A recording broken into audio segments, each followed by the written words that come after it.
How can you tell if you're good at what you do? Well, here's one way. They'll try and pass a law named after you to stop you. But just let me explain. There's a bill moving through California right now, and it has a nickname you'll never find in the official text. People call it the Stop Nick Shirley Act. Opponents named it after one YouTuber, which is honestly kind of incredible. So, who is Nick Shirley? He's an investigative journalist and YouTuber, but what he does is pretty specific and I think quite valuable to society. So here's what he does. He walks into government-funded programs with a camera, like daycare centers, hospice offices, nonprofit storefronts. He films what he finds, he asks people questions about what's going on at whatever location he's at, and he puts it online for millions of people to see. And here's the viral moment most people know him for. In late 2025, a Minnesota video alleging massive daycare fraud blew up. March 2026, he dropped a California follow-up on alleged hospice and daycare fraud, then walked into the Capitol and confronted lawmakers about it on camera. Republican Assemblyman Carl DeMaio looked at the timing and started calling the privacy bill the Stop Nick Shirley Act. So that's the guy. Now, what did lawmakers actually write? Let's start with the part of this bill that's genuinely good because it makes the rest of this make sense. California already runs a program called Safe at Home. It's for domestic violence survivors, stalking victims, trafficking survivors, people who have a real reason to hide where they live. It gives them a substitute address so an abuser can't just pull a public record and drive over. It's hard to argue that, but AB 2624 doesn't invent that program. It extends it. And that extension is where this whole fight starts. The formal title of AB 2624 is Privacy for Immigration Support Services Providers. The author is Assembly Member Mia Bonta, and what it does is add a new protected class. People who work or volunteer at what the bill calls a designated immigration support services facility. Now, watch how broad that definition is. Read it with me. It includes nonprofit organization offices, DOJ recognized entities, community legal clinics, law offices, and healthcare facilities.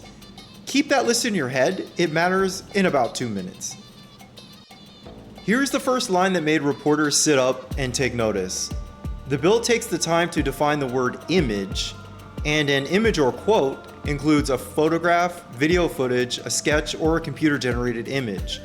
So this was never only about your home address leaking onto a website. Video footage is written into the scope. Hold on to that because filming and photographs are what every journalist does.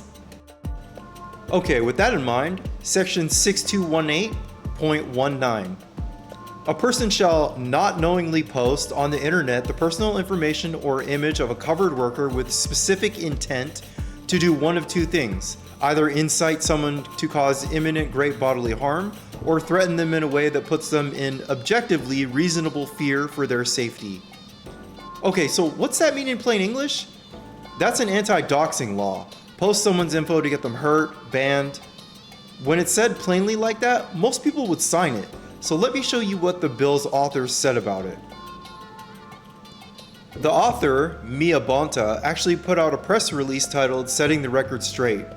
And her position is, filming in public isn't touched, publishing your report isn't touched, and the intent has to be violence. So no violent intent, no violation. And you know what? If that were the whole bill, I would not be making this video. That's a real defensible answer. Unfortunately for Mia Bonta, there's another half which she didn't mention. Now, here's the other half, and it's in the definitions section where nobody's looking. This same bill also defines harassment, and this is where the solid ground turns to quicksand. Harassment means repeated, unreasonable, and unwelcome conduct that would cause a reasonable person to fear for their safety. Did you see what they did there? Read that one word again, unwelcome. Filming somebody who does not want to be filmed is pretty much by definition unwelcome. You see where I'm going with this? A subjective feeling of fear bolted on a subjective word like unwelcome is a very, very sketchy standard. And sketchy standards don't get pointed at the powerful. They get pointed at the person with the camera, who in this case is exposing billions of dollars in fraud and waste. If that wasn't enough, here's the part that would be the enforcement arm.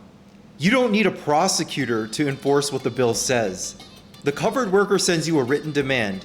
If you keep posting, they can sue you directly, which includes injunctive relief, attorney's fees, and damages with a floor price of $4,000.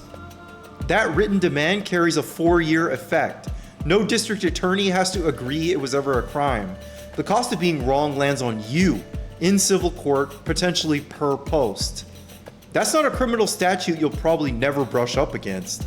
That's a private lawsuit anyone on that list can file whenever the hell they feel unwelcome. Mia Bonta's office says the nickname is a cheap smear and that the bill was never written with Nick Shirley in mind. I'm honestly not buying anything they're selling because the legal mechanism doesn't care what we call it.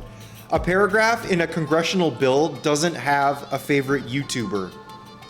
And here's the tension in one sentence. The kind of boots on the ground reporting Nick Shirley does, walking a camera into nonprofit offices, clinics, storefronts, happens at the exact places this bill just put on the protected list. The shield and the camera are aimed at the same doorway. Let me be clear because this part matters. Displaying alleged fraud on camera is genuinely important work, and Nick Shirley's investigative reporting is very well done. Whatever you think of his politics or his style, which is walking a camera into an alleged scam operation and showing it to millions of people, is actual journalism. That is what journalism is. You show people, hey, this is happening, and you ask questions that make sense for that situation, and you let people come to their own conclusions. When was the last time you saw mainstream media do something like that? Live. On location, no producer, no legal team, just a guy with a camera. That's exactly why opponents named a bill after him. And that's exactly why that one paragraph matters more than the nickname of the bill. And if there's any type of counter argument to anything I just said, it's probably, but there's a press exemption. Someone in the comments is already typing. And you're not wrong, there is a reference. The sponsors point to California's journalist shield law, evidence code section 1070, and they say the press is protected from that written demand path. But here's the problem hiding in that reassurance. Who counts as press?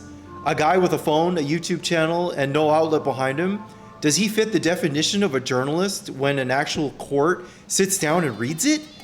Nobody can promise you the answer. And that uncertainty, that is the entire fight.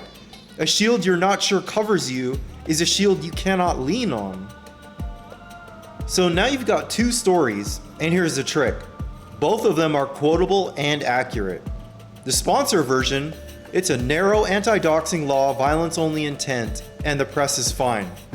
The text version is a broad covered class, video written into scope, an unwelcome harassment standard, and a $4,000 civil hammer ready to be swung by any covered worker without a prosecutor.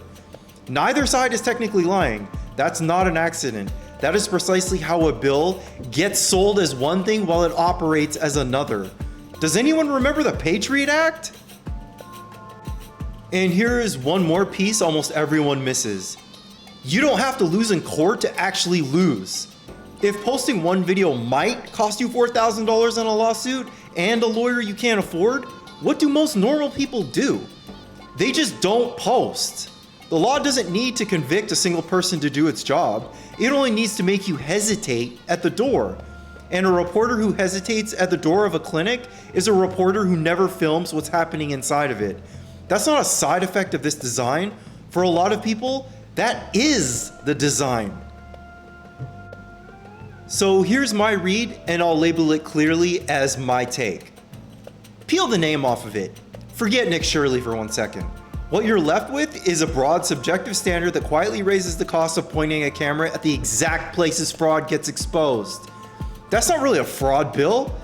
Whatever it was meant to be, the shape of it is now a shield. And the practical result of a shield like that is short enough to fit on a sticker, and that sticker would say, easier to scam, harder to report. So where is this thing right now in the legal process? As of when I'm recording this, AB 2624 passed the Assembly and it's moving through the Senate committee process. It is not signed, not final. Wording can still change, and on a bill like this, the wording is the whole ball game. So watch 3 specific things. 1, the exact language when it hits the Senate floor. 2, whether or not the press exemption gets tightened up or quietly gutted. And 3, whether the word harassment ever gets a narrower, less sketchy definition. Those 3 edits decide whether this is a doxing law or a reporting shield. If there's one thing I want you to take with you, it's this. When a law gets named after a person, everybody argues about the person. But you don't get charged with being Nick Shirley. You get charged under a paragraph.